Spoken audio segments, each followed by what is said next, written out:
যে কোনো জায়গায় আপনি পরিশ্রম করলে আপনাকে কখনো পরিশ্রম ঠকাবে না। ফেসবুকে কিংবা বলেন আপনার জব করেন অফিসে, যে কোনো জায়গায় বলেন মাঠে ঘাটে, যখন যেখানে যা বলেন, আপনার পরিশ্রম কখনো ঠকাবে না। আপনি মনোযোগ দিয়ে পরিশ্রম করলে অবশ্যই আপনি ফল পাবেন। আমরা কেমন করে পরিশ্রম করি?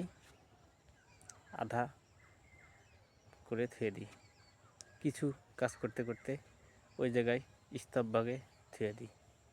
জি, ফল এখন পাচ্ছি না, এত তাড়াতাড়ি ফল আপনি পাবেন? আপনাকে ধৈর্য ধরে পরিশ্রম করতে হবে, তারপরে আপনি ফল পাবেন। আপনাকে আমের গাছ লাগালে কি আপনি এত তাড়াতাড়ি, এই যে দেখছেন আমের গাছ, আমের গাছগুলো কি একদিনে বড় হয়েছে? আপনাকেও আস্তে আস্তে পেজ আপনাকে গড়ে তুলতে হবে এবং উপযুক্ত করতে হবে।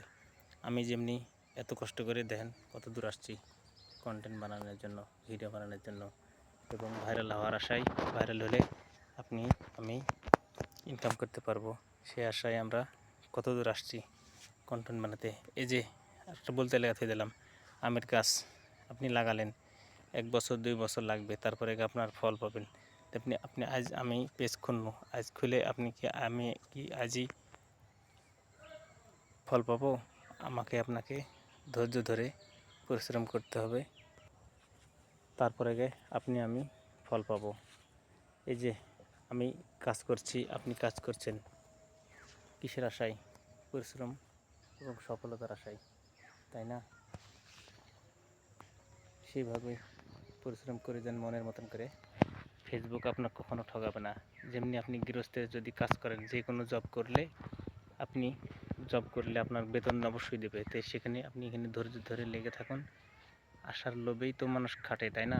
আপনি আশা করে খাটুন, অবশ্যই আপনি সফলতা হবেন। যেমনি আমি খাটছি, দেখুন কত দূর আসছি। আপনাদের জন্যে কন্টেন্ট বানাবো, দেখাবো, কথা বলবো, কত শিক্ষণীয় আছে।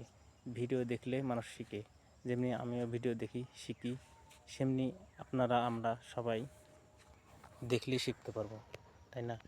ফেসবুকের নতুন নতুন আপডেট দিচ্ছে, নিয়মকানুন গেলে দেখে শুনে বুঝে আমরা কাজ করব। পুরাতন যারা, তাদেরকে নিয়মকানুন গেলে শুনবো, শিখবো, জানবো। হিংসা করলে হবে না। আমাদের মূল হচ্ছে আমরা হিংসা করি যে ওই বড় হয়ে যাচ্ছে, হ্যাঁ এরকম হিংসা করেন যে ওই বড় হচ্ছে, আমি কী করে ওর সমান বড় হব, ওর থেকে বড় হব, তাহলে ওই হিংসা করে লাভ আছে, তাছাড়া কোনো লাভ নাই। ধন্যবাদ সবাইকে, ভালো থাকেন, সুস্থ থাকেন। আসসালামু আলাইকুম রহমতুল্লাহ। ভালো লাগলে শেয়ার করে অন্যকে দেখার সুযোগ করে দেবেন। আল্লাহ হাফেজ।